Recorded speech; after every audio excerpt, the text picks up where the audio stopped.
Hi, everybody. Welcome to Blobby's Pit, the talk show where we plumb the depths. I have with me here three very special guests for this episode about improvisation. These are all folks that I've worked with before in many capacities, but we've all improvised together at some time or another. And we're going to go around and give some introductions, but I wanted to just at the real top of the show give a basic definition of what we mean when we say improvisation. So improvisation, most generally speaking, is not scripted. There's some aspect of it that's not written, not pre-prepared, that's found in the moment. A lot of shows and movies incorporate improvisation as part of the writing.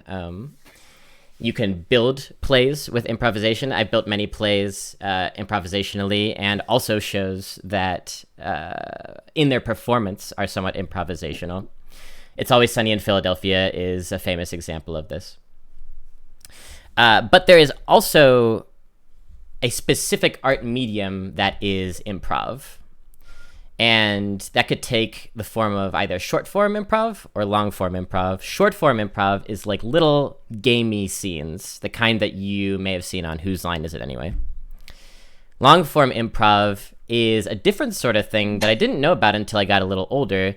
It's basically short scene work that could take many different forms, but the idea is it's a short scene that you make up with people live on the fly. Generally comedic, although it doesn't have to be. So that's what we're kind of going to be talking about today.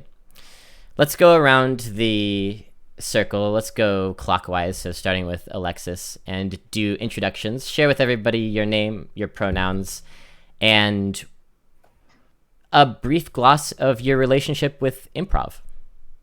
All right. Hi, everybody. I'm Alexis. My pronouns are she, her. So I probably started doing improv 5 or 6 years ago. And I would describe my relationship with improv as a gateway drug to other performance methods and styles. It is really a launching pad to find other mediums to work with, or other forms to work with, I should say.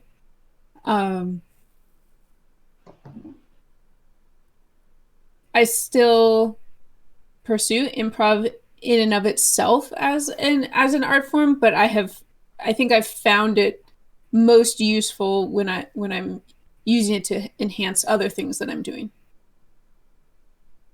The end. Cool. Very good. Let's go over to Joe now. Hi, I'm Joe, Joe Vito Ramirez, and I use they, them pronouns. I did, like many unfortunate folks, I did college improv, and it was often very bad. And after college, I continued to do improv with two of the four people on your screen. And since that team folded, I have been itching to join another team. I find my favorite thing about improv is the community aspect, the trust that's involved in playing so hard. Fantastic. The end.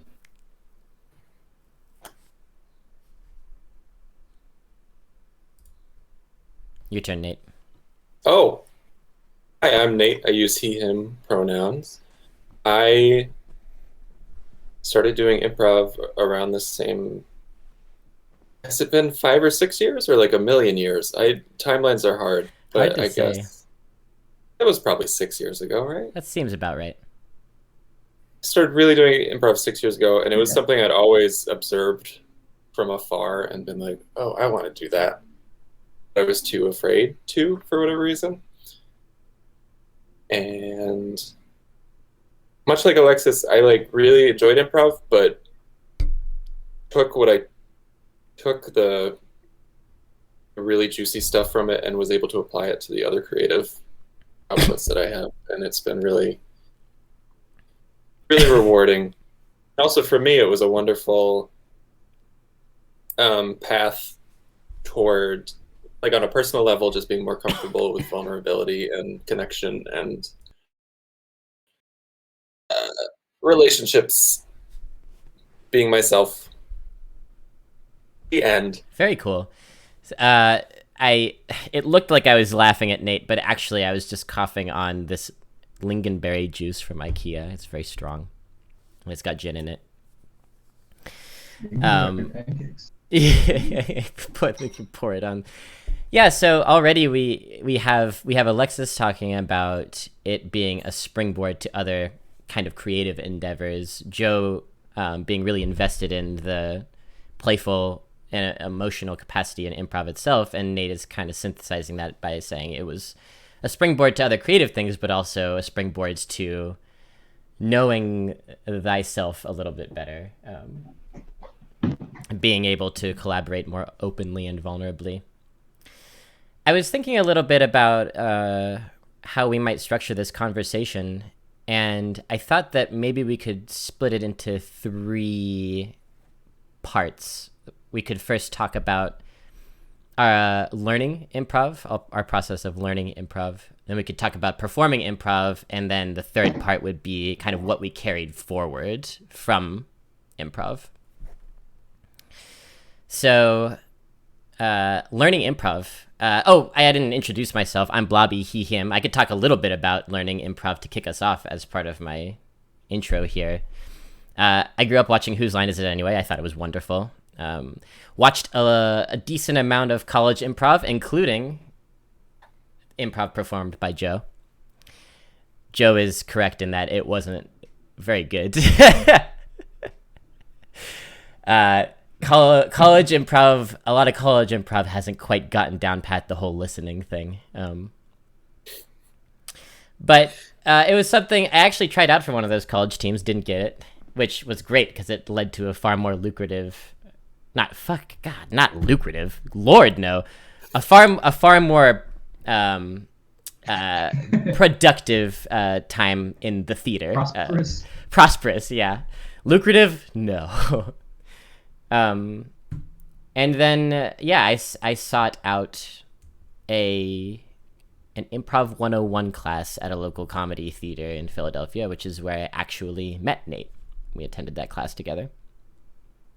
Via that community, I ended up meeting Alexis, and I knew Joe from college, so I pulled them into the community. So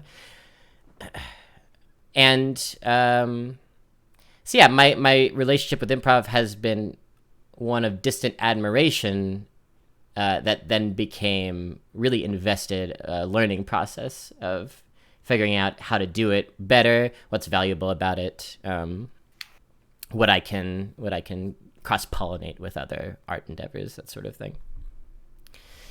So yeah, learning improv, I learned in classes. Some of those classes were great. Some of them were terrible.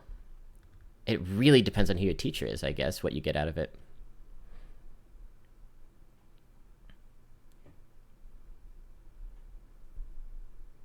Mm-hmm.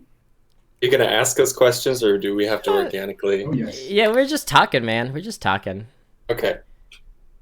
Do you need a script for this episode about improvisation? maybe an outline. I just gave you an outline. We're talking about learning.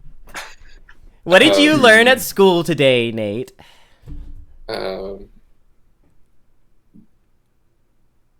Yeah.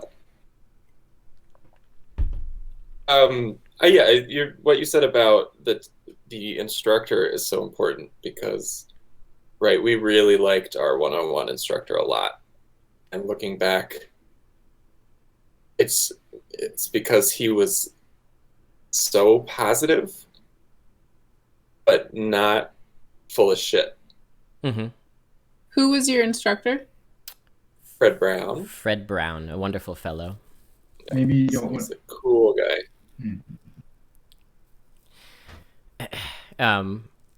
CJ's asking what made some classes better than others, the difference between teachers, etc. It's a good question. I think that good teachers in general, but especially good improv teachers, are constantly trying to get you to think about the reactions that you're having and the tools that you're developing. And that could lead to some hard honesty, I guess. Some of the more lackluster teachers I had just sort of watched your scenes and like talked about what was funny and what wasn't and moved on. And that's not really helping me learn how to make the improv crackle. Yeah, I agree. Yeah. I think that the good teachers that I've had have all taught me something about my impulses. Some give me some information about where I create content from. What things are stuck with me. For instance, this is a very superficial example of what I mean, but often when we play like word games, the first word that I'll think of is fish or corn. So I know that those are crutches for me. And the same is true for longer form content, right? Like, oh, you keep doing the same kind of character, or you keep finding yourself in a similar relationship. And good teachers will make sure to tell you that. I've always found you to be very Thanksgiving oriented. Fish and corn always at the forefront. a real corn utopia. Yeah. Yeah, so like diversification of impulses. It's not necessary to be very different every scene to be a quality improviser, but in the learning process, it's really crucial to exercise those muscles, I think. I think you're right about that for sure. There are differences in, I believe. improv schools, what they emphasize. So, a thing that I've heard is that Philadelphia-based improv tends to be more relationship focused, and that when you go to classes in Philly, there's a lot of emphasis on establishing relationship and like understanding how you feel about the other people who are in the scene with you, or how your character feels, as opposed to like UCB style classes are very game focused. Now, if you were to take classes in Philly, there is also game. It's not to say they're not teaching game as well. But like it seems like stylistically there are different points of emphasis in different cities or different regions on what they focus on. Mm-hmm. Different pedagogies. Mm-hmm. UCB is Upright Citizens Brigade, a famous improv theater. Someone help me define game, because that's a pretty unique improv concept. What is game and why is it taught so much?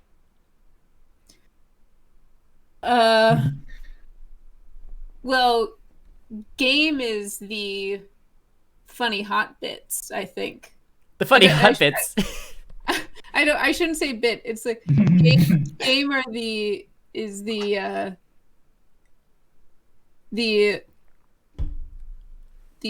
playful ploys that come out. Who has a better definition than me? I love playful ploys as a definition. It's like rhythm. I feel like games have to do with rhythm a lot of the time. And I don't know if I can define it, but it's like a little structure within an unstructured situation. Finding a structure that's latent in the scene that you're already doing. Okay. And like finding it and then like hammering it home. I think though that it also, for the most part in improv, when people talk about game though, they also mean that it should be funny.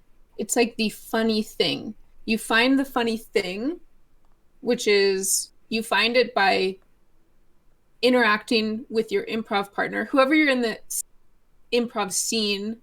It is discovered between the two of you and also listening to the audience. Well, do they think what we just did was funny? Okay, that's the thing, and now we're going to escalate it. we're going to like grow it. And at least, especially I think in UCB, that is the emphasis, is you need to find the game and then you escalate it once, escalate it twice, escalate it a third time. Yeah, a lot of people teach it that way. I think personally, I do think it's a mistake to define it with funniness, because I think that what you're looking for is not just laughter, but a reaction. Like, you might do something and the audience will go, oh, that's disgust. That's useful. You can make a game of that, or horror, or sadness, yeah. Right? Joe, you had an insight? I hope it's an insight. Yeah, I guess that was presumptuous. To borrow like some to borrow some lingo from other bits of theater, I think that the game, at least how it's been described to me, is the first strange thing, right? Doesn't, like you were saying, doesn't necessarily have to be funny, although funny is often what people go for. The first thing that's weird, the first thing that is perpendicular to what's going on, the thing that's odd, or notable. And then I feel like when that moment happens, when you're organically producing a scene with someone, when you're in relationship to them, something strange is going to happen because our brains are weird. And when that strange thing that happens, whether it's funny or touching or ridiculous or whatever, once that happens, I think the form sort of crystallizes itself. You get that feedback from the audience that says, this is the thing we want to see more of. And then you can build the rest of the scene out by using structures like Alexis suggested, of heightening the quote-unquote game a second time, and then heightening it one more time before you cut the scene. And then a new scene begins, theoretically, in the same way. I think that's generally how long-form improv tends to work on the small scale. That's super helpful, I think. Yeah, zeroing in on what is hot, what's exciting about the scene. Because if you watch a decent amount of long-form improv scene work, you will immediately start to recognize patterns and be like, I've seen this scene 5 times before. The game is the thing that makes you say, well, I've never seen that before. And you want to bottle that as soon as you realize what it is, which is hard to realize what it is because you're in the scene. You have to be kind of thinking about it, smoldering in the background while you're acting it out. So we have these 2 ideas. We have relationships and game. The game being the kind of the structure of the content of the scene, or something to do with the story or the characters. And then the relationships is how y'all are relating to each other. What are your desires in regards to each other? What do you want from each other? The basic stuff of like dramatic writing. It's just you're doing it on the fly. Ideally, these would both go together. We were taught if you have to pick one or the other, being gamey and clever versus investing in the relationships, you want to really drive home the relationship above all else, if you have to choose one. Because that's how you get people invested in what you're doing. And it doesn't matter as much if it's ha-ha funny or not, if people are leaning in while they're watching you. Right. And I'm in Chicago now, so I've done improv classes classes that I've paid for in both Philly and Chicago, and that's definitely true. And that in Chicago, because I started from the bottom, now I'm here. But I had to start all over again, and I went in like, oh great, like I'm so prepared. I like know all this relationship, like I know how to do improv in Philadelphia, and they were like,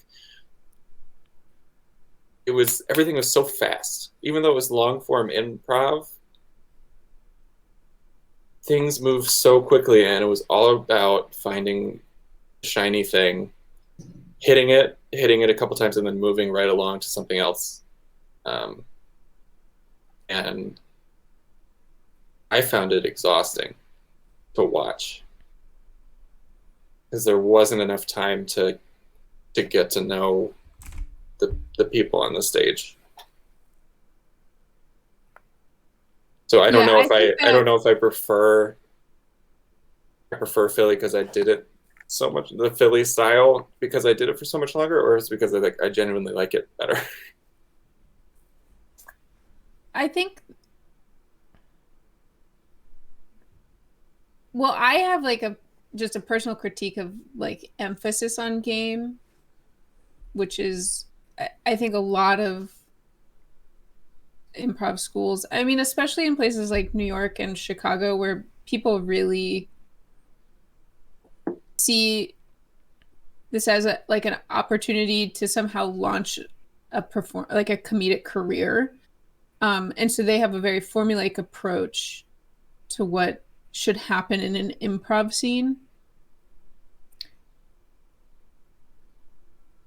I don't necessarily think that game overall is like a waste of time or inherently bad, but the way that it is taught in a lot of places, it I think limits exploration of what could be really interesting in improv. Yeah, sometimes the most exciting stuff is the shaggy bits that happen on the edges of the scene that don't even really fit with the game. And it's one of those things you have to learn the rule to be able to break it, right? Mm-hmm. What are some other things that stuck with us that are like important things that we learned from? So for quite a long time, Joe and Nate and I had the same improv coach. So basically, we started a team with a few other folks and hired a coach to train us weekly. Just like Rocky. And our coach taught us a whole lot. And it was sometimes hard and very frustrating learning process because improv is such a vulnerable thing. You're supposed to walk out on stage with nothing planned. And to make that leap of faith is huge unless your faith in your teammates is strong, because one of the core principles of improv is listening. So we hear yes and all the time. The idea of yes and is anytime someone offers a thing in the scene, we accept the reality of the thing that they offered. We don't say no, this instead. We say yes, and I'm going to add something of my own. There's also the principle of listening, which is if you're trying very hard to invent something clever, you're not going to be open to what your scene partner is giving to you, what they're investing in the world. You're going to miss it, you're going to forget it, and you're not going to be able to yes and. So that was a big one for me, is learning how to still listen even in the headlights of an audience.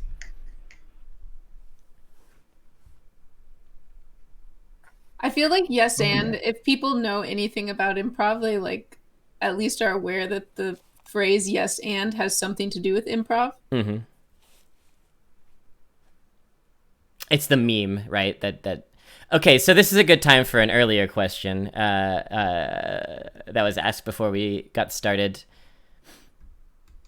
Let me find the wording here. Tamakata would like to know what everyone's opinion is on the portrayal of improv in BoJack Horseman. So obviously this depends on if you've seen BoJack, but I feel like it was just all the memes, right? I was a little disappointed is not the right word, but I feel like what BoJack was good at is like taking the surface level satire and beneath it and complicating it, and that plotline didn't get there. Yeah. Could someone remind me I definitely saw it, but BoJack takes an improv class. Is that? It's Todd, right? Oh, Todd. And he gets involved in this improv group because he hasn't found the love he needed from BoJack. And the plot is that they get really culty and possessive. And also the improv that they show is really hacky.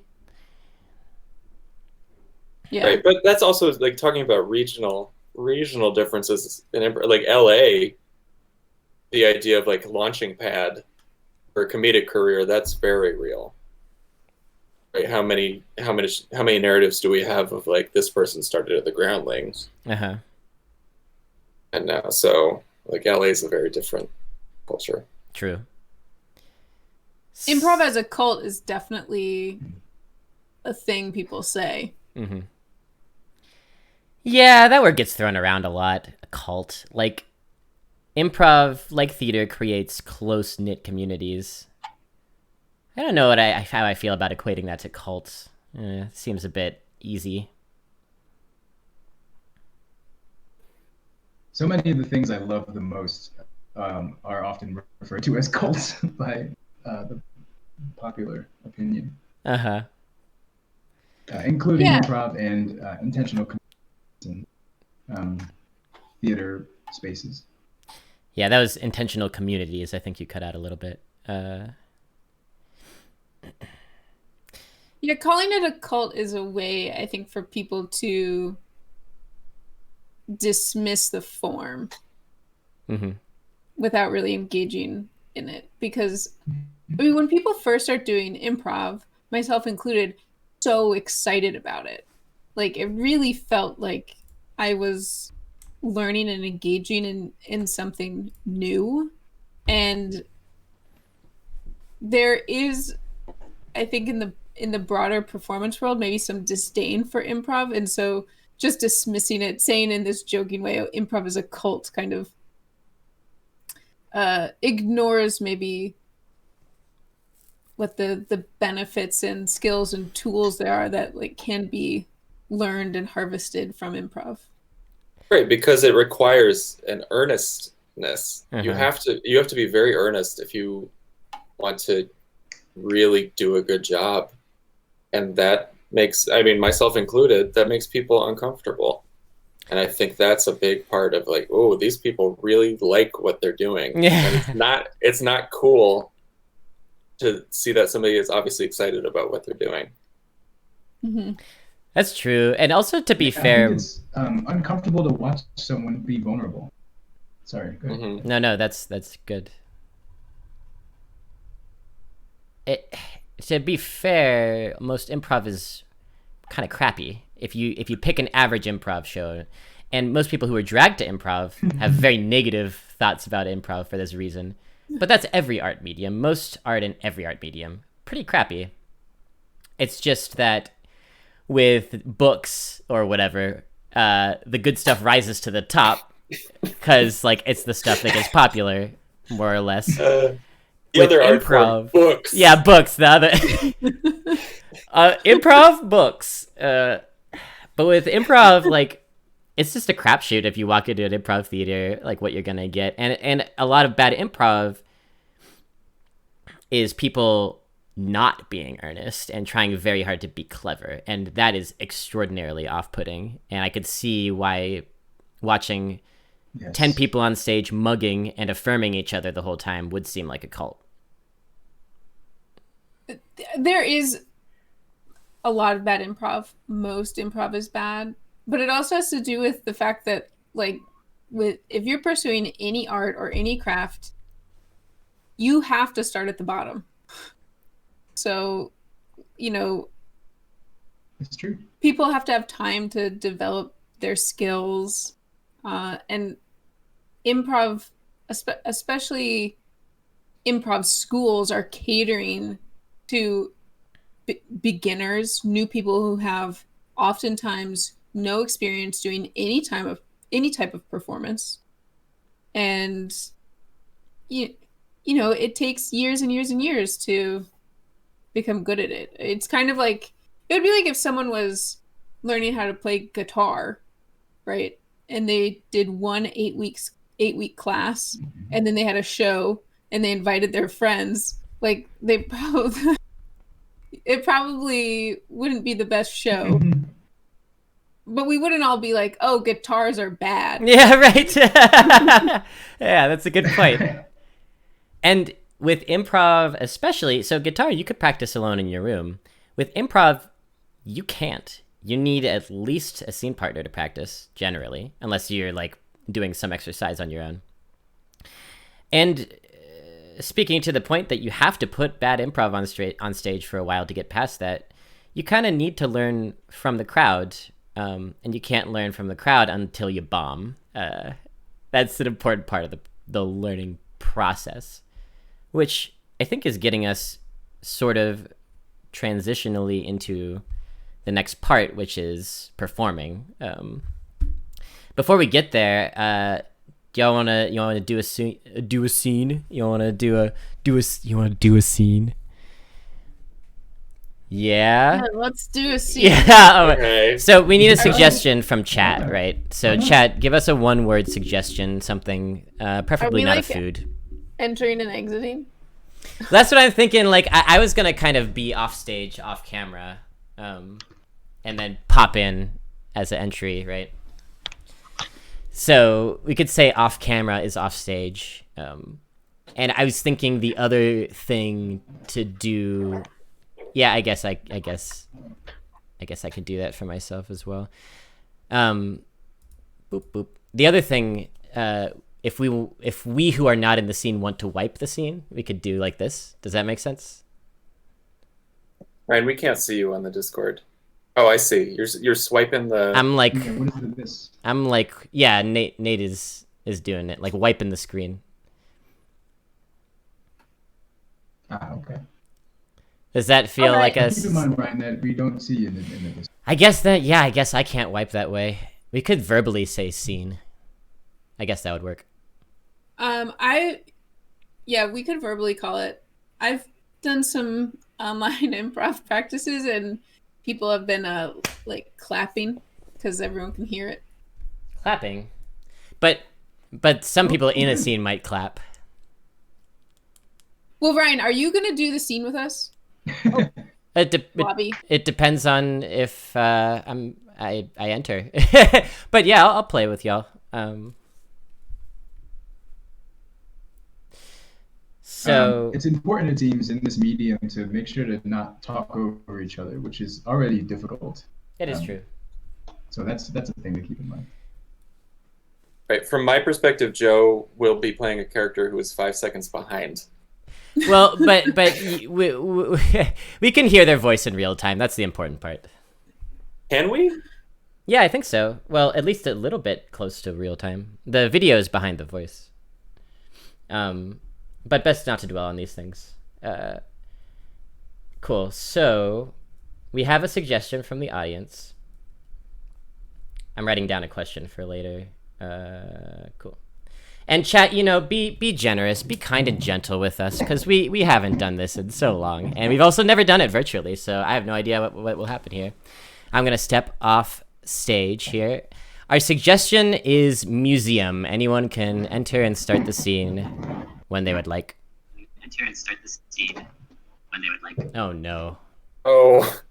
Test 1 2. Test. Okay, that was weird. All right.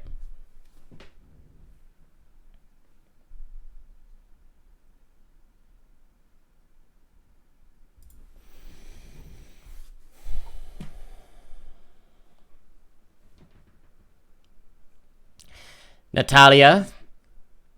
Yes? I'm very disappointed specifically in you. In me? Yes, in you. Why? It was everybody's fault. It wasn't just mine. Yes, but you were the lead curator, were you not? And so the lead curator takes the responsibility, does she not? Well, okay, but I was under a lot of pressure. Everyone else was saying, that it was a really good idea to move the paintings outside. And you don't have to work with the rest of the crew. They're really pushy. Okay, this is my first job. Natalia, the reason I'm disappointed in you is not because of your boneheaded idea or the lackluster execution of it. It's because of your constant excuses. It's my first job. Oh, it was their idea. Everyone was trying to get me to do it. Well, if everyone tried to get you to move your museum-curated exhibit to be thrown off of a bridge, would you do it? Well, no, but I mean, I really had a hard time fitting in here. Hi, Natalia. How are you? Hi, Boris. Hello? I had an idea. I had an idea for a new curated exhibit. This is great. This is great, Natalia. Listen, I'm going to model for you what good leadership is. So, okay, yes, Ted. What is your idea for a new exhibit? I'm excited to hear. You know about cubism? I may have heard of it. Movement, right? Movement, but frozen, but movement. What if? Okay, and hear me out. Natalia knows what I'm gonna say. Bridge, art, throw. Natalia, this is a good idea, right? You're gonna do this idea? You must direct your questions about whether this is a good idea to me. Natalia is the head curator, but I'm the head curator. So okay, Boris, don't you think Natalia should do this? I think that if Natalia searched her soul, she would realize that this is the sort of idea that will put the reputation of museumery in the gutter.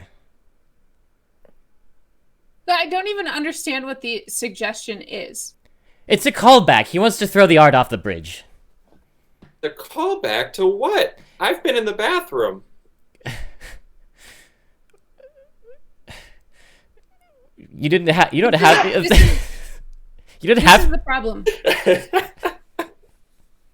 Ladim is in the bathroom like half the time.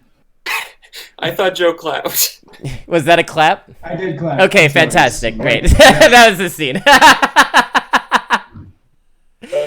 Oh, the cobwebs fall off. That was fun. CJ says this is immediately impressive. I'm glad you think so. One thing about online improv is you tend to be sitting down. Yeah, right. I mean, you can like stand up and adjust your camera angle. That's an option, I guess. But I'm kind of pushed into a corner. I don't have a lot of. Well, Nate, I saw Nate did a thing. He came in like this as if he was walking. It's yeah.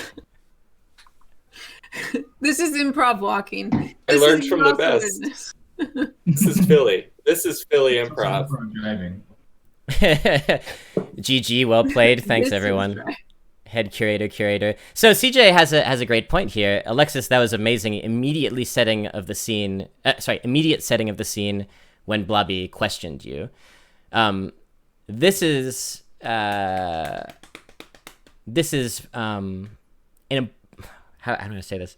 This is a key thing to learn, is that you want to set the improv scene as quickly as humanly possible, ideally by naming your scene partner, letting the audience know where you are, what your relationship is to each other, and what the heck is going on right now. These are like four things that the audience needs to latch onto in order to start to be invested. And if you watch beginning improv, you will see that people punt back and forth a lot. They don't want to commit to ideas because it seems scary, so they don't speak so declaratively. They him and ha, and it's a lot of, hey, how are you? I'm good. What brings you here? Same thing that brings you here. And it's like, where am I? Just to input, whenever I see Alexis do improv, got Nate and then Joe. Whenever I see Alexis do improv, because I think Alexis and I have only done improv together like maybe twice. Is that right? Yeah, maybe. I mean, other than, I don't know if when we were doing Wild. But that's, I think we'll get to like devised work. But like when I see you on a team or like I see you doing your puppet, I always think like, oh, I can see Alexis doing such a better job than everybody else. Oh, that's sweet. That's how I feel whenever I watch Alexis work. I'm like, she's working on a better level than us. Well, I mean, setting aside the self-abnegating of Nate, who is also an excellent improviser, I think, yeah, Alexis is excellent at. You can almost see her thinking on stage of what's going on. How can I ground this? How can I help my scene partner? Joe, you were going to say something?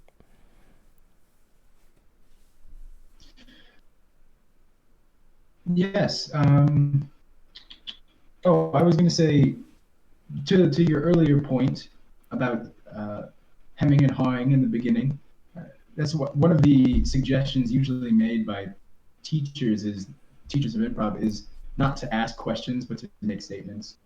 If you ask a question of your scene partner, um, you're essentially giving them the onus of creating the scene, of setting the scene.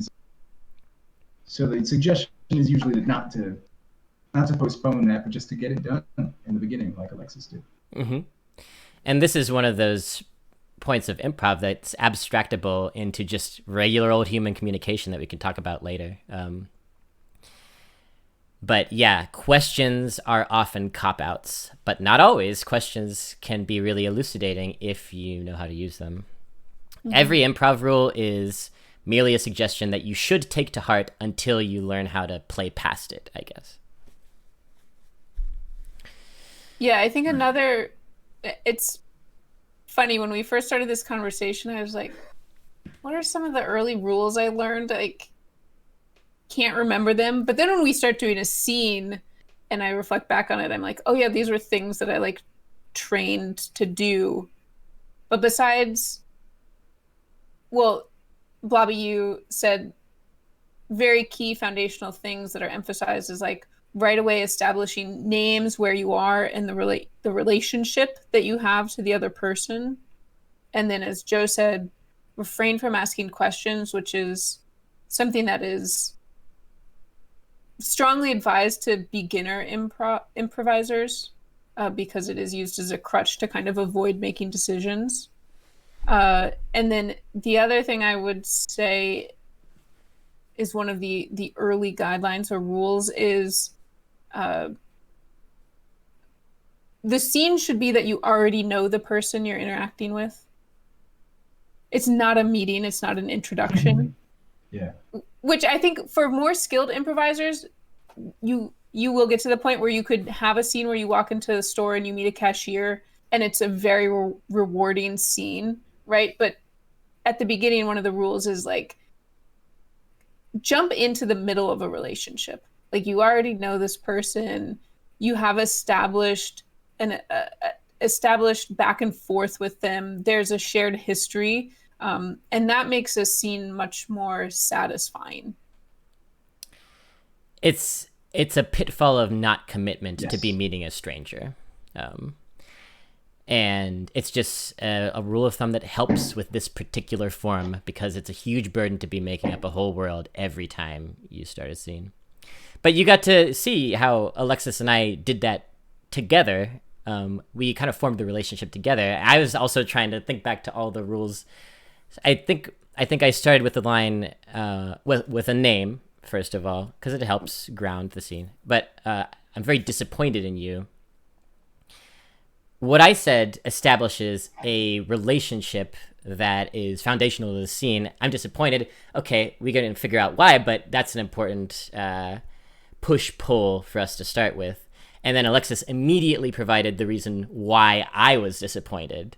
She basically put that in my head, and I was like, oh, yes, absolutely, that's why I was disappointed. Now we can move forward. And then when Nate walked into the scene, he had clued into the game, and his entry into the scene was like, oh, there's this game of this person doing ridiculous things, acts of curation. I'm going to recycle some dialogue in a way that kind of forces that tension even more. Cool stuff. Blobby, I think also your first statement, I'm disappointed in you, is also a status statement. True. That helps us establish the relationship dynamic. Right, and that's something that suddenly came back to me, like in terms of like instruction that we shared in improv. Like, status was such a big deal in what we were taught and playing with it. Mm-hmm. I feel like there were a lot of exercises of like, you're playing low status, you're playing high status, now go. Mm-hmm. And yeah, and so for those who don't know, status is about essentially your social standing within a relationship. It's often generative to have a top dog and then someone getting beat up on. And it doesn't necessarily always reduce to the social position. You could have a CEO who is the low status character and a janitor who's the high status character in a scene. It really depends. And it's fun to play that way too. But establishing that status then led to the payoff later on in the scene of the line that Night Rainbow liked of the head curator. That wouldn't have made any sense if there was not that status dynamic set up already. So let's kind of move into performing improv. You don't want to talk about the classic Blobby move of meta? Oh, well, you outflanked me there, Nate. It's just as classic of a Nate move. Don't. It's true. It's true. This is why we get along. It can be fun to meta call out that something is a callback, but sometimes it can self-destruct a scene, so you got to be careful. In talking about performance, I could say I have firsthand experience performing with both of these excellent performers who often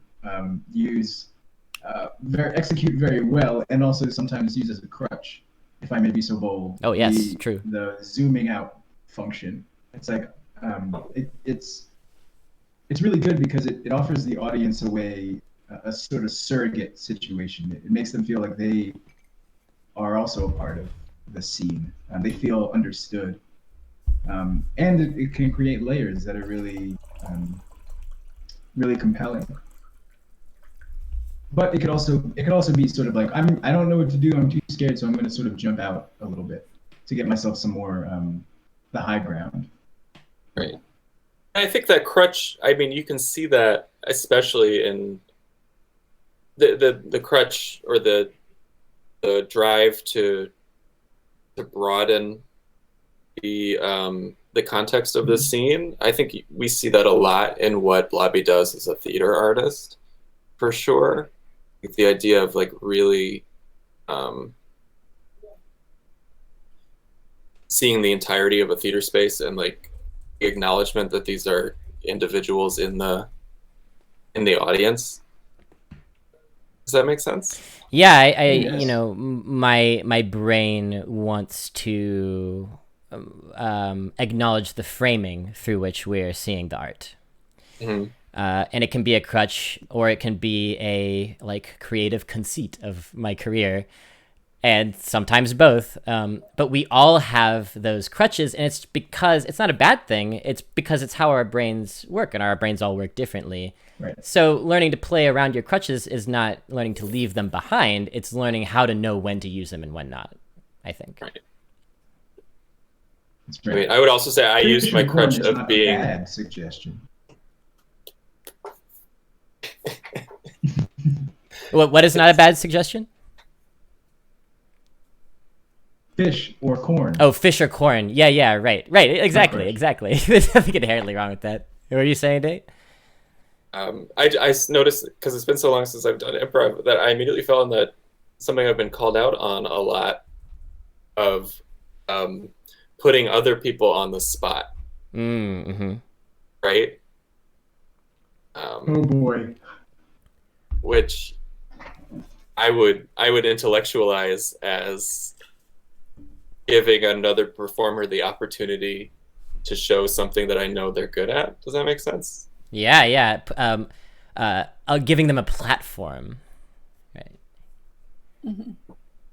I think that is... It's like an alley-oop. Yeah. Yeah. And I think that is something that oftentimes when someone is beginning to learn to improvise, instructors or teachers may say, I'm just using Nate as an example since he sort of offered himself up. They might say, Nate, you should make more decisions instead of putting it on the other person. Like establish more in the scene instead of putting it on the other person. But I think if you've been playing with someone for a long time and you have a good relationship, then what you come to know the other person. And this is when we start getting into the concept of like flow. Like if you're flowing with someone, then if Nate is maybe putting something, making an offer to the other person, it's because he knows that they're going to know what to do. Right? Like they are connecting. And so that's creating an opportunity for the other person to shine or to dig into something really interesting. But typically that takes a long time to establish a relationship, or for two people to just be very skillful to begin with and then come together and be able to do that. But oftentimes in the beginning, instructors may tell you to avoid that sort of thing. Yeah, Grey Poupon says... I remember that we had Go ahead. Go ahead. No, you. I remember a teammate of ours, particularly good at being emotionally vulnerable and honest. And it was often a good idea, once the scene had gotten going, to offer them an opportunity to express themselves through their character. To ask them, like, or to offer them an opportunity to emote very strongly. Which, if there's a lot of that in an improv set, it can be kind of tiresome. But if there's a little bit of it, it really deepens. It really deepens the set. It makes it more effective, affective, vulnerable. Yeah, Grey Poupon says more people need to be put on the spot. And that could be true. And Alexis is describing kind of both how that can and cannot work, depending. And it really does come down to the relationship. Because if you really think you're setting someone up and believe that they can knock it out of the park, that's amazing. And in that way, Nate gives people really great gifts by expanding the world in that way. If you haven't fully formed a relationship, or somebody is maybe a bit nervous in the scene, it can take the form of them then not trusting you because they're afraid of being put on the spot when they're playing with you. And the way to discover that is, again, it's through performing. Performing is the praxis. Performing is you're out in the line of fire, and you got to make discoveries or else suffer the silence of the crowd. And Nate and Joe and I were on a team together, like we said. We performed together a lot. Alexis was not on our team, but was a contemporary on the scene. We watched each other perform a lot and occasionally had a crossover. So part of why the four of us are comfortable doing this weird, awkward improvising via this virtual mess is because we have so much built-up comfort. It's like exercising muscles, even though they have atrophied since then a little bit. So, I don't know. We could talk about performance now, things that you learned during performance, or just like fun experiences you had, or like what it meant for your life at the time when you were performing a lot. Sorry, I just want to say real quick, what it means to perform improv in Philadelphia is, and in most cities, is your team getting in contact with a lot of bars that have comedy nights. And occasionally like rec centers or other places that are, you just kind of have to sniff out these places, and then making the cycles and never, ever, ever getting paid for any of it. I'm sure we got paid once. I'm sure there must have been at least one time where we got like $5. If you're lucky, you get like a beer. Yeah, you're right. Part of the disrespect of improv as a form is that you're expected to provide free entertainment because, like, well, I'm not going to pay for that. Yeah. Right. On the other hand, I really like that scene. Sorry, just affirming that I like performing in bars. It's a fun reason to be there with people you like. If you don't like your team, it's not a good look. It's like the worst way to be at a bar is with a team that you have to perform with that you really dislike. Not that I would really know about that, but I would guess. Yeah, there's a fun energy about bars, and the audience will let you know if they're enjoying themselves or not at a bar. What were you going to say, Alexis? I was going to comment about being paid or being expected to provide free entertainment, and I was going to say, well, on the other hand, sometimes I would feel guilty to ask people to pay $10 to see my show when maybe it was going to be bad improv. I feel that too, but that's a little bit of imposter syndrome, don't you think? Like Not necessarily. since when does art have to be good to warrant making money from it? I guess I'm also thinking of it in a context where people had to pay to see me perform, but I didn't necessarily get paid. Yeah, okay. Are you talking about a certain theater establishment within Philadelphia? I name names on my channel. I don't give a shit. Philly Improv Theater fucking sucks, and they're kind of half dead. But they were where we got educated, and it's FIT for short, Philly Improv Theater, and they were one of 2-ish improv theaters in the city, so you didn't have many options. Yeah, not a lot of options. And they were the only dedicated long form theater. Yeah. And and they also I had like what you other said, forms of comedy as Grapevine. well. Yeah, go ahead, Joe. Grapevine says no improv is bad improv as long as it's real, and I actually think I think that's mostly very true, with a few exceptions. But the problem is most of the time it's not real. That's why I think it ends up being bad, because folks are afraid and they go blue and get the low hanging fruit. They sort of like find the easiest jokes. It's not real. It's just sort of like a ploy, um, like pandering and vying for the audience's attention. Oh man, it looked like Iowa Ezekiel had a really good offer for us. Why did Yeah. you delete that? I deleted it, and then one of my mods undeleted it by accident, removed the ban. That's okay. We'll just slap them down, that robot down, if it comes back again. Heck. See, my mods are too good. I'm not quick enough on the draw. Anyway, yeah. So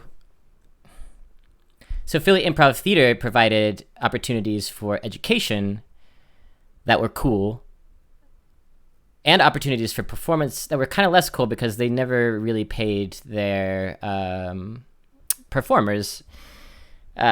We had several class shows at Philly Improv Theater that were like, at the end of a class, you would all perform together, and it was like, oh my gosh, we're on a stage for actual people? It was terrifying. The other time that we performed at Philly Improv Theater was for a show called Versus. And I actually thought this was one of the cooler shows that they did. They would invite a bunch of, or have a bunch of different teams sign up for a bracket. They probably did it in like March for March Madness or something. Oh no, they did it year round. But yeah, bracket. And there would be nights where 2 teams would face off against each other. Each team would perform a set, and then the audience would vote on who was better, and they would move on to the next round. So more competitive than improv normally is. And that show was the worst show, maybe, that we've ever done on a stage in our entire improv careers. It was an enormous bomb. And I would say, Grey Poupon, it was because it was not very real. Mm-hmm. Yeah, I guess we got in our heads about being good. And the moment you get in your head about being good, you're not listening anymore. It's putting everything on your shoulders to carry. It's a more egotistical way to enter into the fray. And we were... I just want to note that the second time I did Versus, they put together teams of individual people. So individuals put in, and then they put you into teams that had not rehearsed before. I guess they were trying to get away from favoritism in the voting. I made it to the finals. Oh, very nice. I'm glad that you had that experience. But like doing improv that I was not, like, it was not a group that I was comfortable with. It was very weird. It was a totally different type of playing. Yeah, that's interesting. We were comfortable with each other, but maybe not that night. And we ended up being beaten by a team that was comprised of one man who played every character in all the scenes. He would just run back and forth and talk to himself. So impressive. I don't mind getting beaten in that way. That was That was a feat. It was a feat. It was. I know who that is, and that person is particularly well loved in the community, and also that is kind of an amazing challenge to take on. Yeah. So Yeah, Oh, he's yes. great. He was one of my favorites. Can I take a 2-minute break? Excuse me. Yeah, go for it. Do y'all have any other like performance thoughts or stories? Well, I would say that when I'm performing improv and it feels really good and we're in flow and I feel comfortable with my people and there's trust, that feeling is one of the greatest feelings I've ever had in my whole life. It's the loveliest thing, and I'm an actor by trade, so I'm on stage fairly often. But improv presents a very unique opportunity to be truly vulnerable. Good actors are vulnerable even when they know precisely what is happening, what will happen. When they have a script, when they know everything that's going down, they still manage to be vulnerable. But bad actors, like Greg Poupon suggested earlier, often can't make it real, and that I think is what makes bad performance. Generally speaking, there's lots of things that make good and bad performance. But I just want to emphasize that improv gets a bad rap, but when you actually feel comfortable and are able to be vulnerable with other humans on stage in the present moment, ooh, that is lovely. That's great. I actually would like to like follow up on that and talk a little bit more about how it feels. How does it feel to perform improv? And we've already been touching on that, but how does it feel to get up on stage and do that? So the way that improv works for those who haven't watched any is that if you have a team, let's say my fingers are the team, you all come out and present yourselves. Hey, we're Dookie Dookie Squad, and we got some improv for you tonight. And then you split off to the sides of the stage and leave the center of the stage empty, and people, one person, maybe two people, maybe everybody will walk on, and that's who's in the scene, whoever walks on. Everyone else is watching from the sides, and generally it's their responsibility to edit the scene. They'll kind of run in front of the performers to wipe the scene, end it, so that a new scene can begin.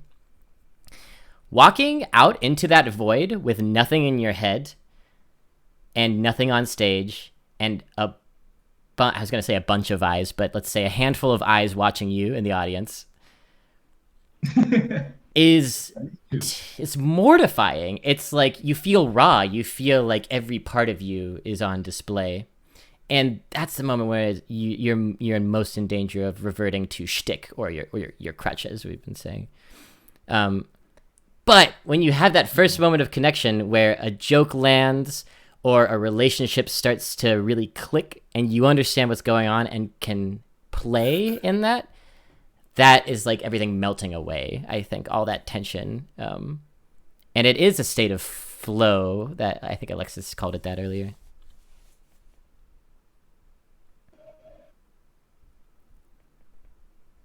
Nate, we're talking about how it feels to perform improv. Mm-hmm. And I'm aware it's that you had something that you were going to say before I spoke. Oh, please, let's defer to Alexis. I'm not really I can't remember what I was going to say before. I will say about this that when I go on stage and I am connected with my fellow improvisers on stage, it feels amazing. And I love being on stage. It's like a drug for me. It's definitely where I want to be. So even in those moments where it's not great, it somehow still feels rewarding. There definitely is a huge range in the quality of the scenes that I've been in, and sometimes they're bad, and definitely afterwards I feel bad. I'm like, oh, I could tell that we couldn't find the thing that would make this interesting, or that we didn't connect, or that somehow both of us were sort of, or maybe there were even 5 or 8 of us on stage, like we were just missing each other somehow, and it doesn't feel good. But I think what doing improv, performing improv has done for me, though, is also really given me a sense of like fearlessness when going on stage. Like I'll always be able to get through it. Like whatever happens on stage, we can figure it out. And that in and of itself feels good. So I do think improv has helped me just feel more confident about not only within improv performance, but other performance or other things in my life, of like, I can just go somewhere and I'll be able to figure it out.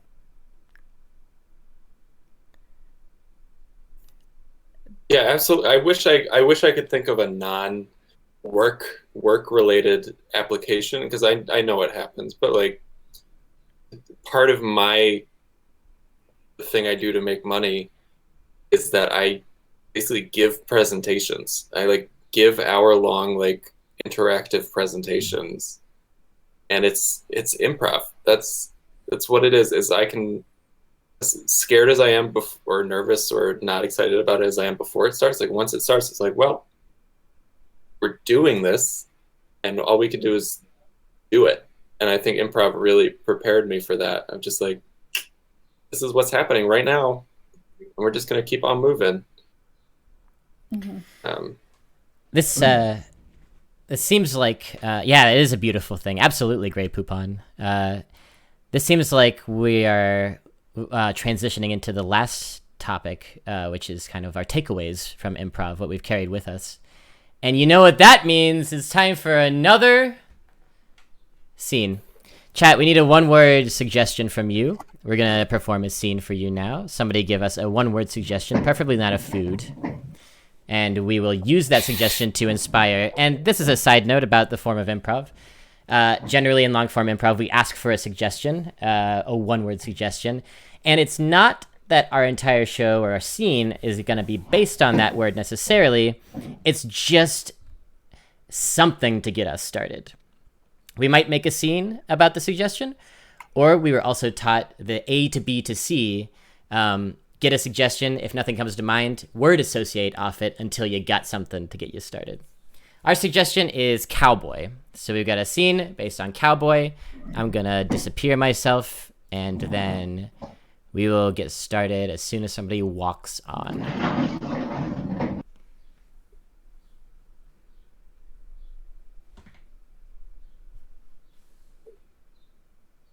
Clarence! Clarence! Oh, there you are. Here I am. I just want to let you know that I am so proud of you for, taking the plunge, asking Sylvia to marry you finally after 10 years. We were all wondering when it was going to happen. I'm so pleased that you made me your best man. I'm pleased too. I can't wait to see what kind of centerpieces you come up with for the reception, because you're so good at centerpieces. Well, what can I say? I have great inspiration this time. I've got you and I've got Sylvia. My woodworking skills, I can put them to use. And let's see, well, you are the most amazing skier this side of the Mississippi, right? So I can maybe do some ski themes. West. West. Oh, we're west of the Mississippi, Grandma. We're west. Oh, I get my east and west mixed up again. Silly me. I've been forgetful these days in my old age. Clarence? Yes. Right here. Oh, there you are. I just wanted to say I am so thrilled that after these 10 years, you finally decided to make me, Sylvia, your wife. And it was all Grandma's idea. It was Yeah. all Grandma's idea. And- 10 years she's been saying, marry that girl. Mm-hmm. And you just dragged and you dragged and you dragged those feet of yours, but you finally picked them up off the pavement. And here we are. It's the skis. It's the skis. It's hard. Yeah. It's hard to pick up. Yeah. And Oh yes. and I understand that your condition, you're never not skiing condition. Clarence. Yes, I'm he's here. right. Is here. He's right I'm here. here. I'm with Clarence, Sylvia what and is it? Grandma. What's this I hear that you're marrying Sylvia? Yes, I'm present. Last I checked, you were still married to me. Oh. Clarence, you haven't taken care of that yet. Listen. Clarence, we told you to do that like 5 years ago. Well, Grandma, Really dragging your feet. there's steps that have to be taken. Bobby Sue, I meant to tell you. Clarence. Grant, Look, I know that we have not been living together for a long time, but in the eyes of the God and the eyes of the law, you and I are husband and wife. listen, Bobby See, Sue. I thought that had dissolved along with the cabin. Ain't with the fire. Ain't no God on heaven nor earth, Bobby Sue, that sees you two as husband and wife. And Grandma, you call yourself a best man, but you didn't tell me that this marriage had not been dissolved yet. That seems like a deception. Yeah, well, you know me. I keep forgetting things. I meant to remind you about that, Clarence, but I just thought that you were, on top of it for once. I thought that, that you not dragging your feet for this one time was just gonna fall out, and you just taking care of things in general, your laundry, your dental problems. I thought they were all just gonna get done with. Frankly, Grandma, I think you've been using your memory loss as an excuse for not remembering things for too long now. I think Grandma pretends that she has memory loss, and really she doesn't. And you know what? It was Grandma who burnt my cabin down. Grandma, is this true? Did I now? Oh, I don't seem to recall having done that. Huh. Now, It's funny because I have video evidence. And I have video evidence of you not telling me that they were divorced. Well, we are in quite a pickle here, aren't we? Because little old me, I don't recall any of this slander that's happening to my name. But I will see. We'll just have to see, all right, about that video evidence. If you can prove to me that I was responsible, then perhaps I will take responsibility finally, because unlike Clarence here, I get things done. I pay my debts. Sorry, Clarence. I love you. You're turning over a new leaf. Good for you. I have had a thought. Oh, We've please been- tell us, Clarence, what your thoughts are, because they're usually so amazing. I'd love to know your thought, baby. We've been talking about laws relating to marriage. It just occurred to me. If Grandma is all of our grandmas, perhaps all of these relationships should be dissolved.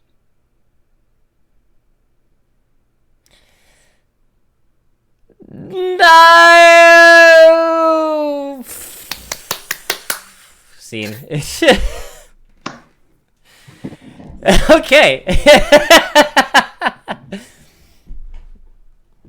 Grandma. All right. That's a tendency I have. To be grand. To be grand? No, to be grand. Graham. A grand. A Grandpa, grand. grandma, Okay. older. Yeah, that was fun. I would say a little slightly less polished than our earlier scene, but that generally does happen when you get more than two people involved. It's a bit harder to balance all the relationships. I think all four of us like to play people who pick up on something in a two-person scene and interrupt it. I think that's something that all of us enjoy doing. Well, it's just called a walk-on, right? Yeah, that's what I meant. Yeah, and so tends to be like a shorter cameo. Yeah, like a walk-on is our term for when someone joins a scene who wasn't one of the people who established it. So a scene gets started, and then if you enter the scene, it's a walk-on. You can enter very soon and be part of the whole scene, or you can enter just for a kind of zinger at the end, or anywhere in between. We kind of zeroed in on a game, which was people seeking Clarence out and asking things of him, I guess, and we each did that progressively because it seemed like a sensible structure. And then we got into this bizarre nest of relationships where grandma is also the best man, and the ex-wife has been still married for 10 years, that this apparently affair has been going on, and it became a lot to keep straight, I think. Encore, we'll do at least one more before we end. Or do you want us to just do that scene again, Great Poupon? Yeah, But let's all switch roles. I want to be Bobby Sue. I want to be Grandma. Great. I guess I want to be Sylvie. Clarence. So yeah, and when so you could look at that moment. I thought it was kind of interesting. You could look at that moment where Nate named Joe the best man, but then Joe named himself the grandma, and you could look at that and panic and be like, "Oh my God, we messed up. I'll just forget about one and keep doubling down on the other." Or you could figure out in what world is a grandma a best man, and is that fun, and maybe we should lean into that weirdness that accidentally happened. And it's almost always the solution to lean into the accident. An accident is an opportunity, or an obstacle is an opportunity. Mm-hmm. Yeah, see, I thought the game was that Clarence was just a feet dragger, and that we were all, it was like the reckoning of Clarence's tendency to postpone things. Yeah, it did seem that way, but then we all kind of ganged up on Grandma. I don't know how that happened. I would say, as Clarence, I got fairly overwhelmed with all the new relationships I had, and so I threw the attention elsewhere yet again. There were some pitfalls that we half fell into and half avoided. One pitfall is dementia. You don't want to call into question a character's memory, because that's not yes-anding. That's like, what I say goes. Or you never want to pull the "it was all a dream" move or anything. I always want to play the "it was all a dream." I would love to be able to successfully pull it. It was all a dream. It's doable. It's usually not. And the other pitfall was no, go ahead. I was just saying, on a similar note, it was like, it can,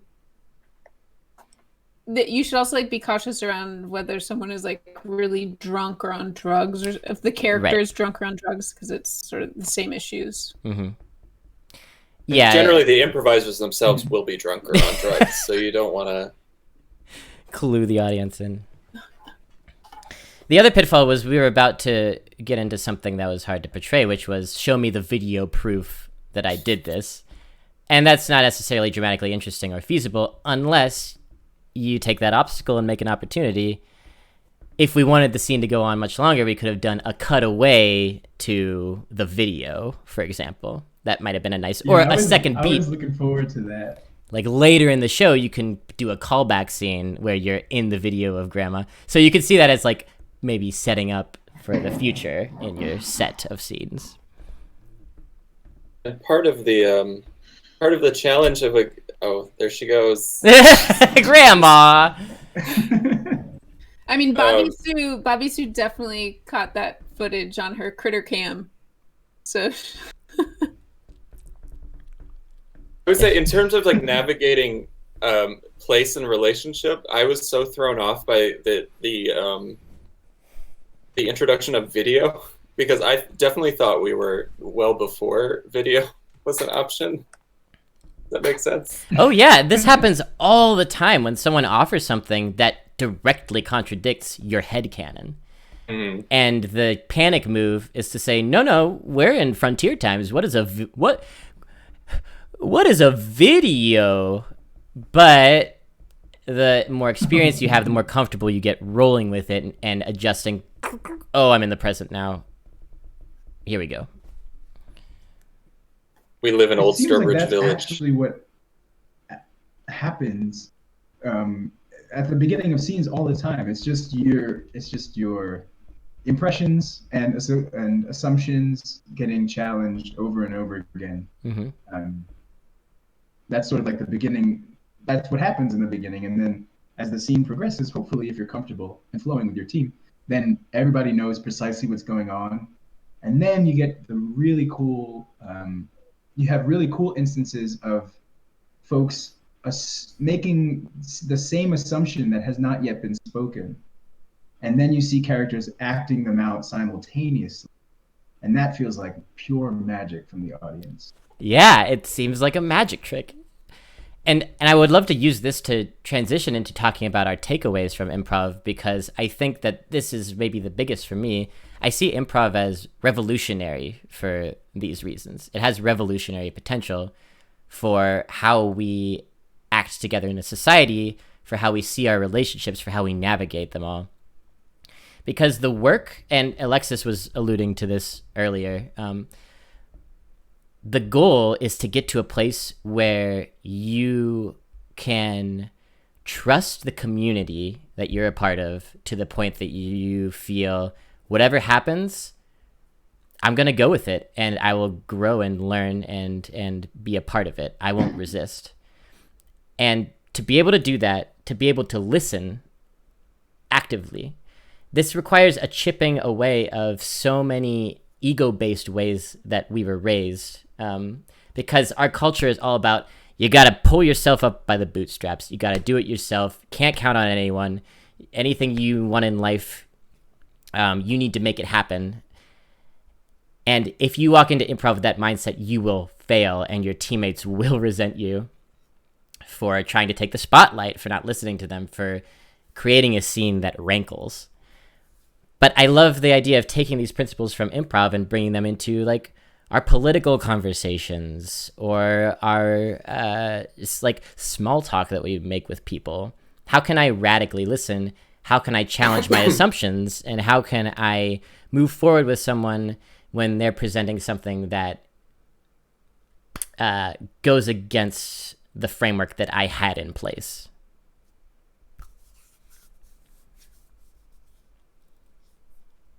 Yeah, that framework, having a framework in place is common. We all do. We have many frameworks that we operate under, are aware or not. So being able to live in that void of an empty stage that happens in regular conversation, when someone challenges you, to have faith that you'll be able to work it out with them, and sort of synthesize a new set of assumptions.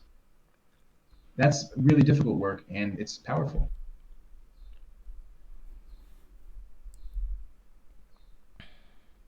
I think the best improv is when all of the performers are there in the moment and are reacting in a real way to what is being offered to them on stage, what is happening, what is being said. And so the example that we just have, where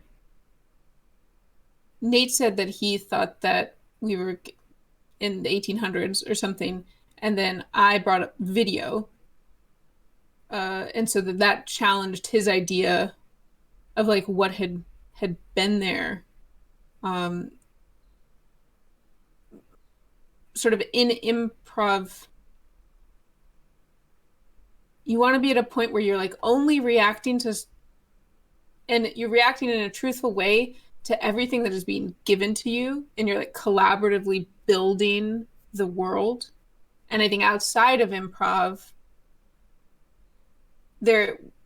we have this opportunity also to just say, like, I'm here in this moment with this person. Am I actually listening to them? Whether political or even just in your own personal relationships. Like, am I actually here in this moment and listening to them and reacting in a truthful and real way? Or have I like built this other thing in my head that I'm trying to project onto the situation?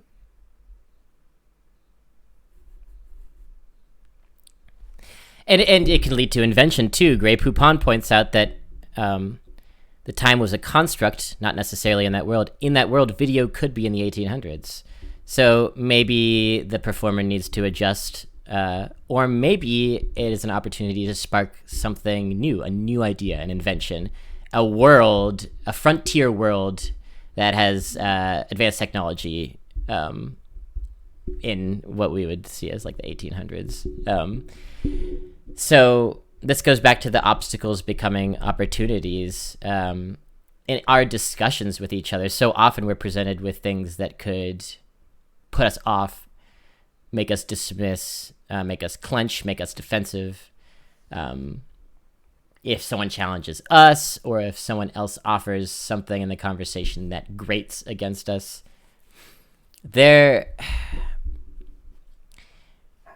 one solution to that uncomfortable feeling is to cancel the person, to block them out, to maintain your worldview.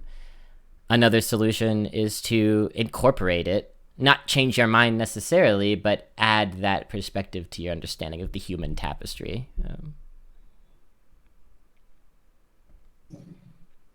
It's hard to do that.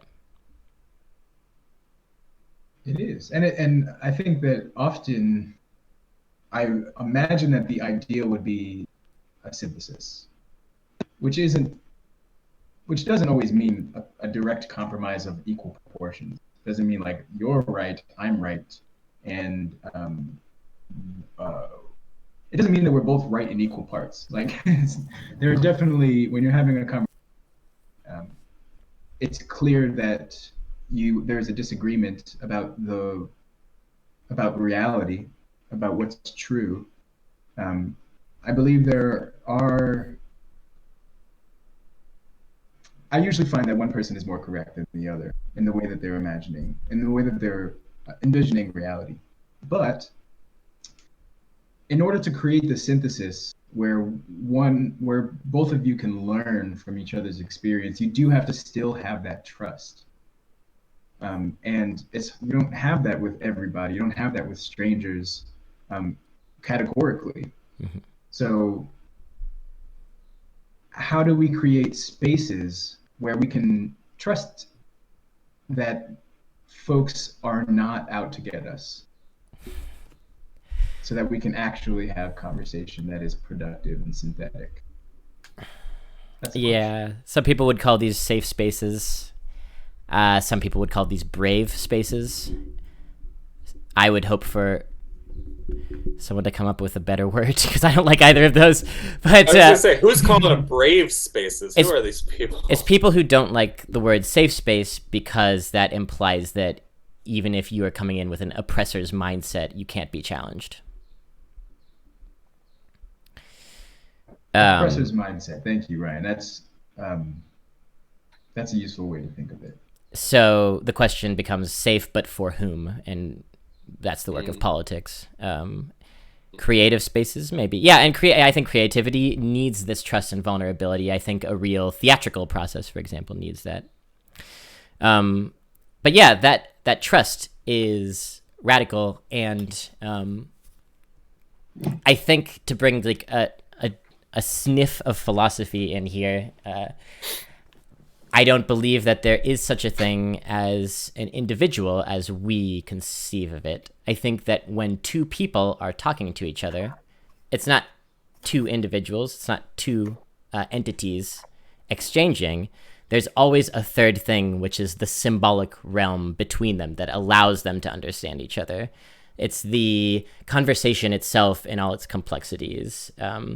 It's the synthesized society writ large that exists between you and helps you connect with each other. And in improv, the work is always on that third thing. It's never on either one or the other. And you can get stuck if you think that it's about me trying to do my best, because it's always about the third thing that you are creating in tandem with your scene partner and in tandem with the social universe. If a person is the universe seeing itself, which is a way of thinking about it that I really like, then two people talking about the universe or about reality or the social sphere, some aspect of their shared reality, then that means that these two people are the cosmos conversing with itself, or sort of like doing some sort of maintenance, right? It's like parts of itself are in communication. That's kind of cool. Yeah. It's the difference between there's a word for this. Two things. There's like a word for that. It's the difference between that and like a dialectic. Cool. I have a question that we can kind of use to start to wrap this up, I think. A question from earlier. And it actually is related to what Nate was saying earlier. So maybe Nate can start to answer. Night Rainbow said, somebody said to him once, every teacher should take an improv class. Would you agree?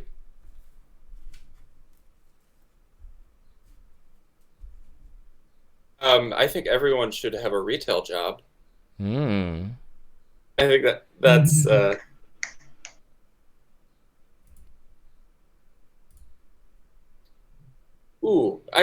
that's a little tricky because that relates to the commodification of the art form, right? The whole structure of improv comedy as we know it is based on you take 101 and then you take 201 and then you take 301 and then you take 401 and then maybe you have the opportunity to be on a house team,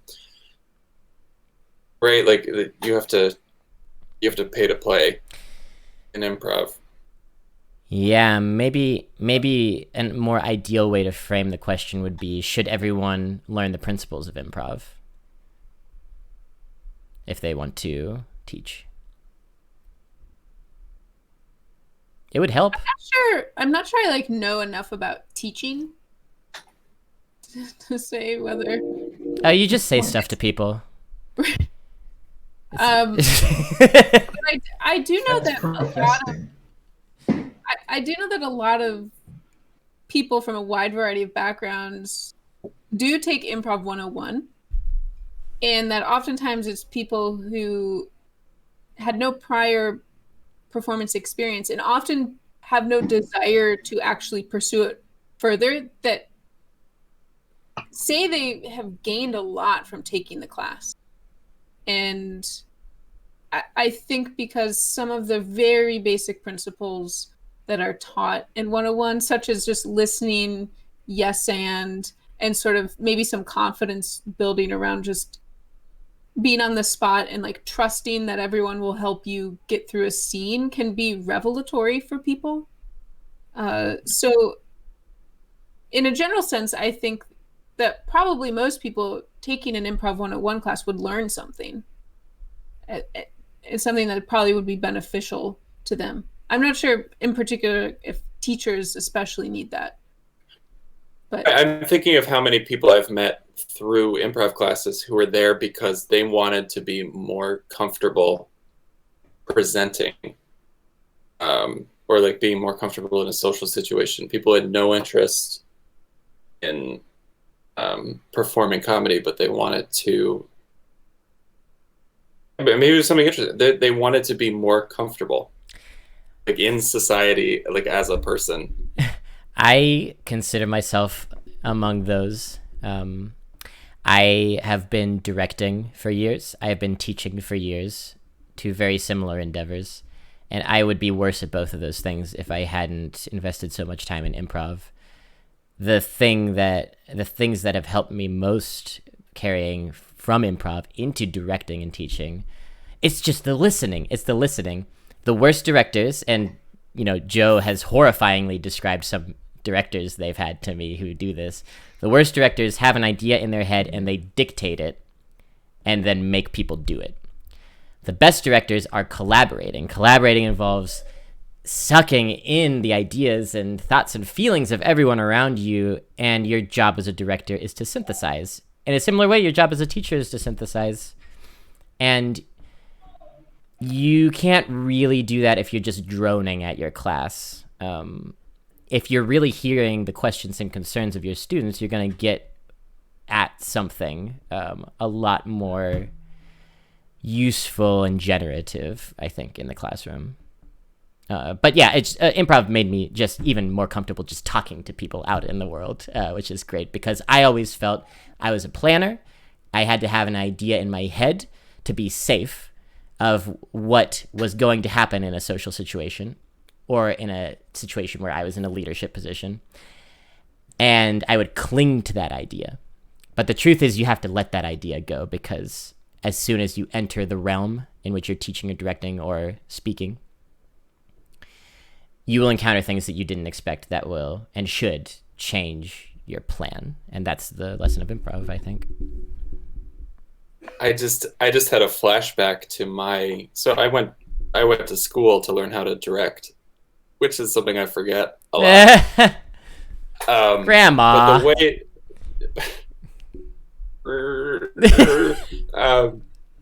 but the way they taught it to 18-year-olds at the school that I went to was they called it result directing.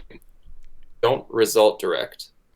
Don't go in, but it was framed in such a way as it was like a director versus actors and collaborators. It wasn't. I wish it had been. Oh, it feels like that sometimes. Because that's how they teach it at NYU to film students. Lord. Is don't result direct because you have to like trick the actors into doing. That's how they taught it. You have to trick the actors into doing what you want them to do. Yeah. By going through the motions of the performing collaborative nature. I hadn't thought about this in years. Oh my goodness. I'm legitimately not sure if that was because they were dumbing it down for 18-year-olds or if it was because they felt like it was a conflict. Genuinely, part of directing is tricking actors into getting something out of them that you're hoping for. But to do that well, you have to listen to them, what they need, what they want to know, and what they're searching for. And it's like a trick that you both collaborate on, that you both participate in, because actors are trying to trick themselves as well, in some way. Yeah, collaboration is ultimately art is a trick. Yeah. So it seems like I want to hear what Joe is going to say, and then we can hear from you, Alexis. Oh, thank you. I was just saying that collaborating is often conflict, in that there are two or more parties that have different assumptions that they're making, and that creates a conflict. And I think improv is conflict too, in that way. We're negotiating our assumptions, and there's different ways to handle conflict. And I think the best way to handle conflict in improv is with a collaborative attitude and humility and presence and synthesis. But it makes sense that they would teach directing as they would have classes suggesting that to handle the conflict, you must do the exact opposite, because it's just a different approach to conflict. And therefore a different approach to art. Or a hierarchical approach. What were you going to say, Alexis? I guess this is maybe just repeating what other people have said, but it seems like at a high level, one of the major takeaways from improv is that people are working collaboratively together to create something, and there's not an assumption that one person is better than the other or has more to offer. And so it's two or more people coming together, creating something, hopefully earnestly together. And maybe fundamentally that is the idea that would like to apply to other relationships or parts of society or things that we're doing, such as maybe the question about the teacher.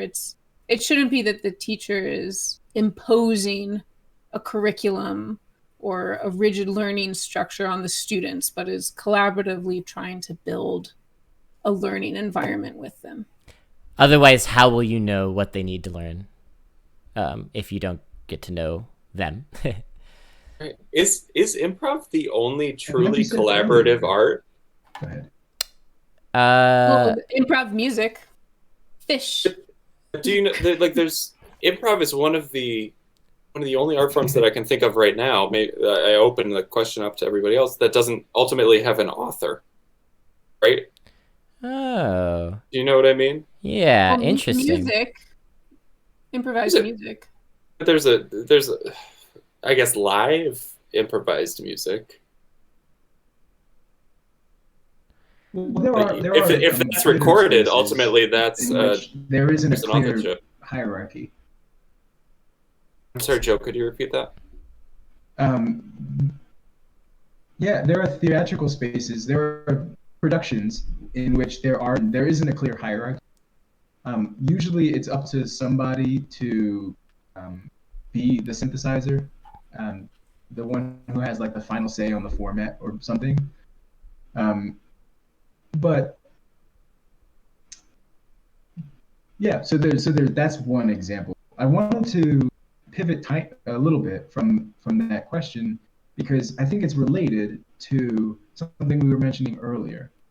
In conflict, like for example, in improv, when two people come on stage and they have different assumptions, we were talking about how that's related to interacting in society with people in general. Sometimes people come into conflict because they have different assumptions, and one person's assumption is tied into this oppressor mentality that Ryan was talking about. And in my opinion, that makes the assumption that they are coming in with less flexible usually and more incorrect.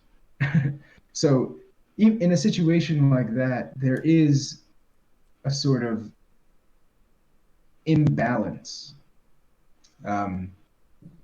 where one person has sort of like more right of way.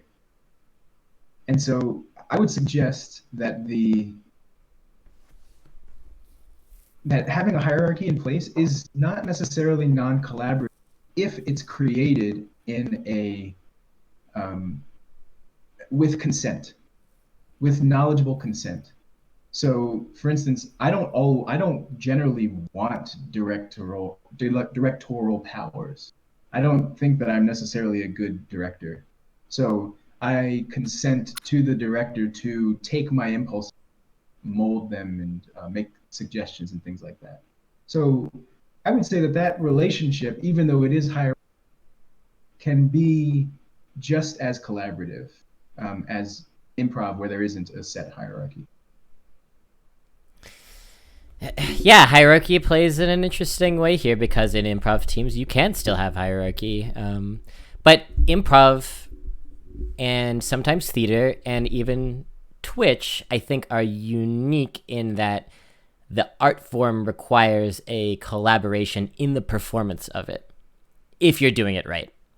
So in these three mediums, the audience is there, they are part of it, your fellow performers are part of it, and even if there's a hierarchy in place, like on Blobby's channel, I get to dictate the terms, and you all get to shut the fuck up about it. Even if there is a hierarchy in place, I'm still always listening. So it is an improv. So it is with people who, in my opinion, are doing theater in exciting ways. Are hierarchies ever created with the consent of the less rewarded? That gets into kink. Yeah, right. Which is a whole nother thing. This is why I've never really been into kink play, because the playing pretend part is just hard for me. Yeah, Maybe you should take an improv class. You should take an improv class. All right, let's sort of wrap it up. I want to point to a couple of Grey Poupon's comments here again, because Grey Poupon says, now you're talking about just life in general. Honestly, I feel like every social interaction you have is an improv and a collision of two so-called universes. Yes, I think that's exactly what we're all trying to impart. Just like people aren't islands to themselves without connections to the world around them. Art mediums are not islands. So we've been talking about all the things that we learned in improv that are basically just life in general lessons. And so many of the things that we're invested in can cross-pollinate in this way if we open ourselves up to that. I think that's really cool. Any parting thoughts? I think we'll wrap up with a final scene, if that's cool with y'all. But any parting thoughts before that, folks? I have one. Great. And that's to Grey Poupon's last suggestion. Are hierarchy ever created with the consent of the less rewarded? So I would say yes, but also shift the question a little bit, because rewards can be different. Like in a fair barter, people are rewarded differently with different objects, but equally, in that they both get what seems fair to them. Unfortunately, and this obviously can take us down a path we don't have any time for. Unfortunately, when you take away, or when you monetize everything, it creates an awkward situation. And when you set up structures that reflect unfair hierarchies, that's bad. So yeah, I don't think that directors should get paid a bunch more than actors, but that happens all the time. So I would say yes, it's possible if we think about how we reward people. Yes, it is possible. But ultimately, the problem with hierarchies is because they are based in, and there's an usual assumption about hierarchy that one person should get more of something than the other.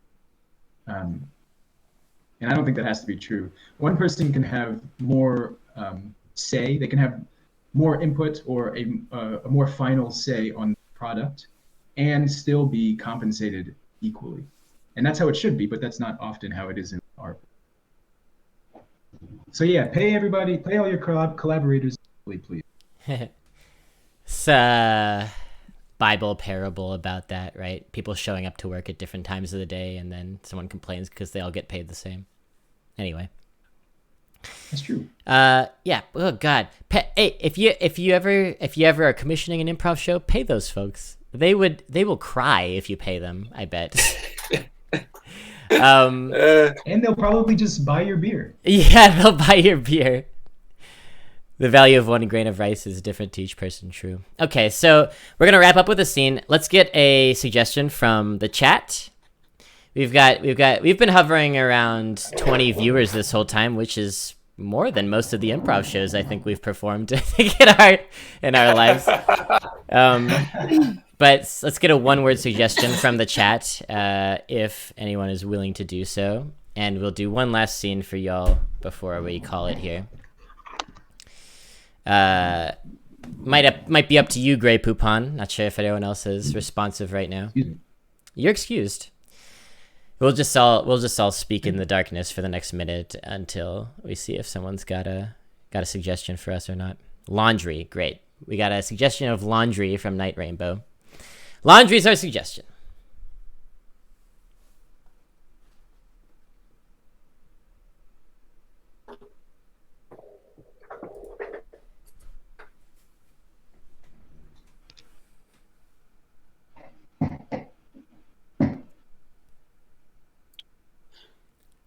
Well, I've been working for Old Navy for 10 years now, and let me tell you, it's a really fun place to work.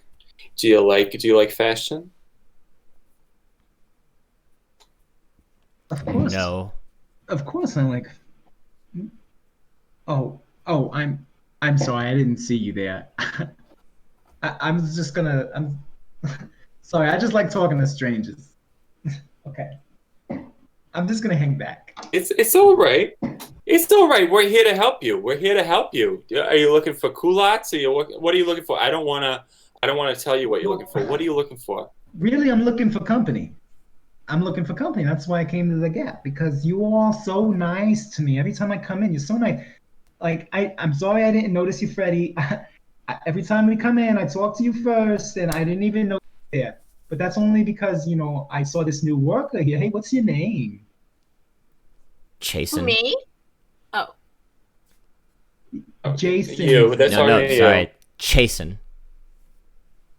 It's good to meet you, Jason. Chasen. Oh, excuse me. Jason. Pleasure. The pleasure is mine. I like the khakis you're working with. I don't. Jason's the bad boy of the bunch, if you can tell. Chasen has been working here for 6 months, and he's very good at the fitting rooms, and he has a lot of there's a lot of room to grow in the other stations. Well, I'll tell you what, Jason. I have been working on my own thing for a very long time too. And the only place I can go where I can work out where my life, what's going down in my life, is here at the Gap. All right. So, in my opinion, you're already doing way better than the usual person, because you're providing a very necessary service for me and all the other people who come in here who need a little bit of one-on-one. That's sad. So are you applying for a job or something? Oh, me? No, I'm very well employed. What do you do? But I will say, I would work here. Absolutely. How did you I get would into the love to work stock here, room? and I would love to be here with you. Well, the door was open. I had And I saw assumed Freddie, you were and I figured- a delivery driver or something. I had assumed that you belonged here, but now I have questions. Thank you, Bev. Oh no, they're one of those people. Don't They're one treat of me those like that, people that Freddie. come in here to smell the clothes. Oh, are you a secret shopper? Are you a pervert secret shopper? Because we've had 3. Sniffer. You're the 4th. They like to smell the clothes after people have tried them on, and then they get sent back from the dressing room. Is that what you're here? You're here to smell the ladies' swimsuits? And let me tell you, you cannot return the ladies' swimsuits. I learned that the hard way. I had a lady come in here, Chasen remembers this. She said, I need to return this white swimsuit because I went swimming and everyone could see my vagina. And I said, oh no. Oh no. And I took it back. And then the higher-ups, they said, you can't do that. You can't return the swimsuits. Can't return the vagina You can't, suits. because they've been touching the Are those genitals. swimsuits currently in stock? Ugh. Just curious. I'm just curious. Are they in stock or not? Yeah, they're in stock. They're over by the shorts. Swimsuits, Very good. shorts, tank tops. They're all in the same section. It's summer. It's summer themed. Beach season. Summer. Beach body. Everybody's getting their beach body ready. Swimsuits, shorts, Ocean, tank tops. lake, river, pool. You're covered. Literally. That's clothing store humor. So what do you want, honey? What do you want? You want a sniff? You want a sniff or you want a job? Well, it looks like the jig is up. So what I want is to go check out that swimsuit section real quick. And I'll tell you what, if I like what I smell, then I'm coming back here for a form, and then maybe we'll get to work together. and then we can have conversations like this. I like you, Freddie. I always have. I don't know, Chasen, what do you think? What do you think of this person? Chasen, we defer to your judgment. Perverts go home. Perverts go home. Chasen says you're a pervert. Evan Chasen agree. Perverts go home. And everyone does what Chasen says because Chasen's the only one who can fold all the clothes with his eyes closed. It's pretty impressive. That's why we keep him around. Sometimes he turns off all the lights in the store and puts on sunglasses, and he can clean up everything in a situation which no one else could even see anything at all. I'd be lucky if I could do the socks. It's a gift. You can smoke back here, How by do the I way. get? I just want you to approve of me, Chase. I just want to be around you. I just want to be around you all. And if that means I have to stop sniffing, then Oh, no. I'll stop sniffing. Jason, no. he wants to sniff you.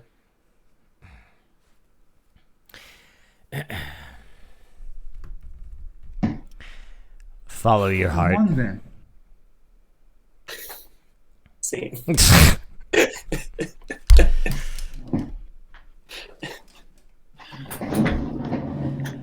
Whew.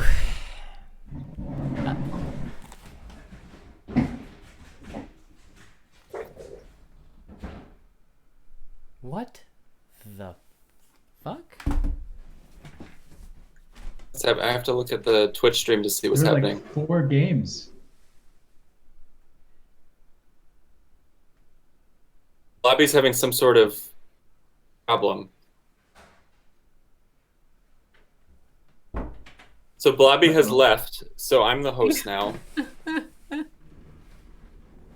Yeah, what's going on? So Well, Blobby all I has heard said, was- what the Are you going fuck? to talk about the scene? Something Oh, happened. he's back.